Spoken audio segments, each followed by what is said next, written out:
Hey everybody. I wanted to create a video to show you how it is that you can capture the evidence that you have indeed commented on peers' posts on the Google community. So this video hopefully will show you how you do that. Let me make my screen a little bit bigger.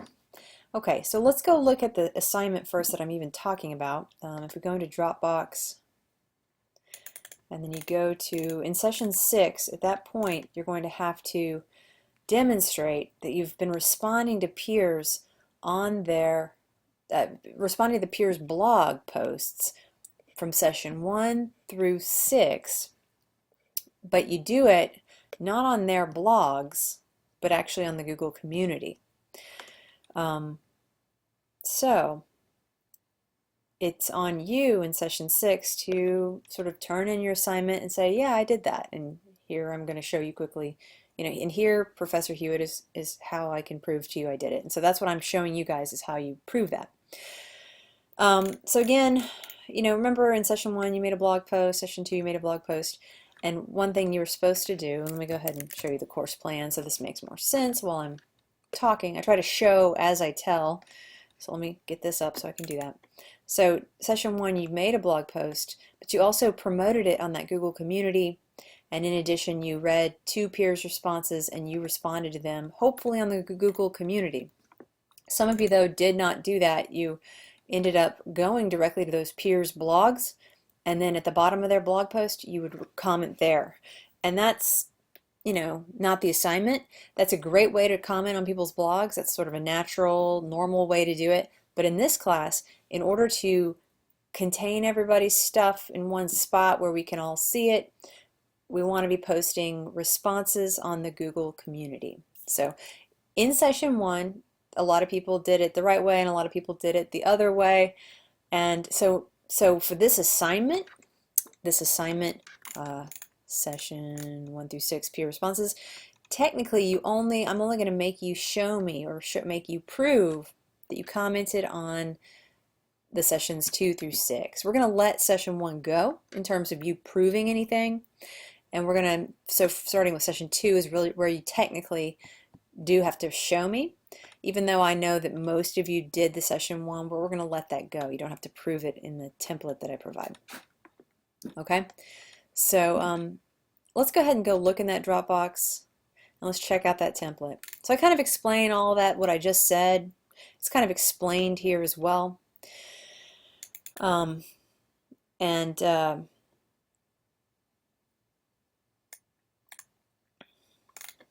want to use this template here, the template session 1 through 6 peer response template, which also should have been linked up in this text, but I'm not seeing it linked up. That's a disappointment. But yeah. Oh, here it is. It was supposed to be here, but somehow it vanished. Use the blank to paste your links. I made the link, but it vanished. All right, so anyway, thankfully it's also attached here. Use this template. So let's go ahead and check that out. Take a look.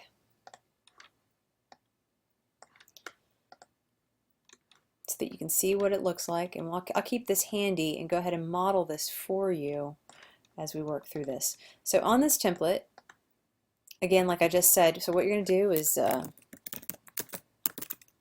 put your name, and you do want to save it, so I'm going to go ahead and save this to my desktop. See, File, Save As. I'll put it on my desktop. I'll add my name to it. Alright, so you want to save the file, because if you don't do that, it'll save it in some funky place on your computer, like in your downloads folder, or even worse, in a temp folder. So you want to make sure you know where you've saved it. And if you want, you can do this in an ongoing way throughout the semester, or you can wait until session 6 to deal with this. I think either approach should work okay. Some of you are the ongoing types that want to make sure everything's in order. Others of you are like, it can wait till session 6 and I'll think about it then. And fortunately, the technology works pretty well, so I think that the waiting approach will be okay. You can let me know if you don't agree with that. And again, I explained here why we don't really actually technically prove session 1. because a lot of people put it in the wrong place, and I think it's not worth the time to make you all go chase it down. I like to give you room to learn, and so that's what we're calling that. We're calling it learning. And then from sessions 2 through 6, you do have to prove. So you had to comment in session 2 on two folks' blogs. So here in this space is where you're going to be pasting the link to the first person's blog that you commented on, and then here in this space you'll post where you commented on the second person's. So what I'm going to do is go into Google Community, and I'm going to show you how each post that people make has a unique URL. And so that's what you're going to be providing me. You have to go chase down the posts. You do not just give me the Google Community link. You're going to give me the link inside that Google Community to that specific post, okay? But for the sake of protecting your identities, I cannot actually go into our EDUC Google Community because you're students, and I do not want to broadcast your names on the web. I know that it's probably okay to do so, but I'm not. It's just one of the things I do. I try not to ever put your full name or demonstrate your name through videos, just to kind of keep you guys as anonymous as I can, because that's my responsibility, is to not be saying, this is my student. That's nobody else's business. All right, so what I have to do is go into a different Google Community that I consider less private, and I'll post their names and risk that. All right, so communities, let's see, I'm going to go into this one right here. It's an outside community. It's fairly public. All right, so let's pretend this is the EDUC 2110 community. And so you see all these posts, and pretend that these are posts like that this person, Mark, posted his blog. And then in response, well, it looks like nobody commented in response to that one yet.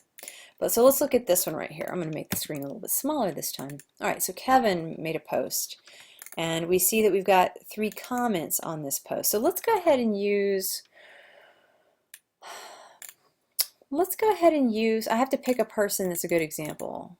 Let's see. I'm going to go ahead and use Joseph as a good as the person. So let's pretend that you, the student, are Joseph, and you're on our Google Community, and you have to find your posts. So we'll come back to that in a second. Let me first show you how every post on the Google Community has a unique link. And what I'm going to want you to provide is, let's say that Kathy shared her blog post and you commented on it because you are Joseph. We're pretending that we're Joseph in this scenario, remember? So Kathy shared her blog post here. What you do is you hover over to the right and do this little drop down here and grab and hit link to post, and you copy it, okay? Because you are Joseph, and this is where you did your commenting. You commented in response to Kathy, all right? So you go back to this. Let's pretend it was a session 2 thing, and then you just paste the link right there. And that's all you have to do. You just have to go in and find your posts. Let's see if I can find another one where Joseph, there he is responding to Donna. So Donna, we're pretending Donna posted, she also posted a session 2 blog post that you commented on. So you go to the little drop down next to her primary post, and you hit link to post, you copy that link, and then you go to your Word document and you paste. Okay, so see how those are different links from each other. You don't just give me the link to the Google Community. All right? Okay, now, what if you find that there are so many posts in the Google Community that it's really hard for you to find your posts because you're trying to figure out where are the ones that I commented on? And while I'm at it, where are the ones I made? You just want to find your stuff. Well, the Google Community is pretty good, I think. I'm not 100% sure, but I think it's pretty good at finding your posts if you search by your name.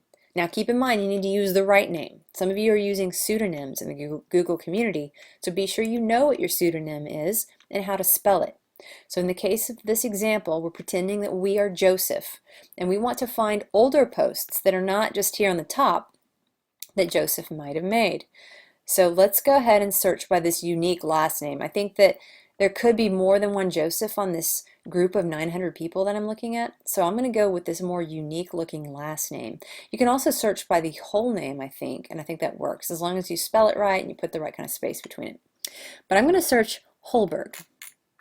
And the way you search is up on the very top, underneath the icon for the group, you go right here to search community, and then you can type your keyword in and hit enter or return. And now we see Holberg's posts, okay? We see posts that he made as the leader that like initiated the post, but we also see posts like from Deanna Nesbitt. If we were to look at the comments, we see that he commented there. Here Chris Knox made a post, and we see that Joseph responded there. So you see not only the posts that Joseph was the lead respondent to, but also, sorry, the lead creator of that post. We see the posts like this one, Deanna's, where Joseph was responding. And that's how you're going to find your posts. And they should pop up that way.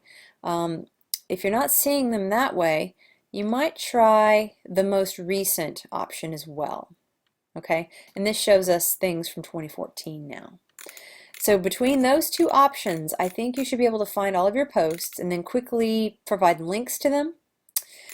So like maybe the Deanna Nesbitt one is a post that was from session 3. So as you can see, this could become a little confusing if you wait till the last minute. Like if your peers don't label their initial posts as their session 3 blog, if they give it a more unique name, it might be hard for you to figure out. So it may be worth your time to do this in an ongoing fashion. One thing you could do, just an idea, is you could copy this this template, because it doesn't have to be on a separate Word doc, and you could actually put it into something like Google Drive, which we're a Google campus, so we all have a Google Drive, and go to Create, go to Document, and you could put your, I'm about to run out of time. You could create a document for your session responses here, and you could even, let's see, you could even share this link. I'm just showing you what you'd have to do. You have to share it in order for me to see it. And you can change the access from private to anyone with the link can view, save, and then copy this whole link. And then you can go into your Dropbox, and you can actually put that link in there. And let's see, that doesn't exactly work that way though, does it? In some form or fashion, you can save this link. You could submit it early. Let me put it that way. So what I didn't realize when I came here was that you can't save a draft of the Dropbox. You could with the old Blackboard. Okay, so that's not going to work to save that, but I think it's worth your time. You guys, what I'm saying is you can actually submit this early if you want. And so what you would do is you could actually just submit the link to, like, let's say you do the Google form variety. You don't have to do it this way. But the reason I'm showing you it this way is so that you have access to this document, which is very easy to edit from Google Docs, or Google Drive, should I say, in case you're working at multiple computers and it's hard for you to save that one document. But if you want to be able to access it and quickly fill it out, it's just a second option. First option is that you just use a Word doc, you fill that out, and you turn that in. I'm just trying to give you a second option for how you do that. So like if you do this Google Doc option, you can save that, and then you can actually go submit it by adding a file. I'm running out of time. I'm going to add the file and I'm going to submit the Dropbox while I have you on pause. So as you can see, I added the file. You can go ahead and submit it early. You can even put a note in that comment box that you're submitting early. And then to ever access it in the future, to try to remember where your Google Doc is, you can go into this, hit the number 1,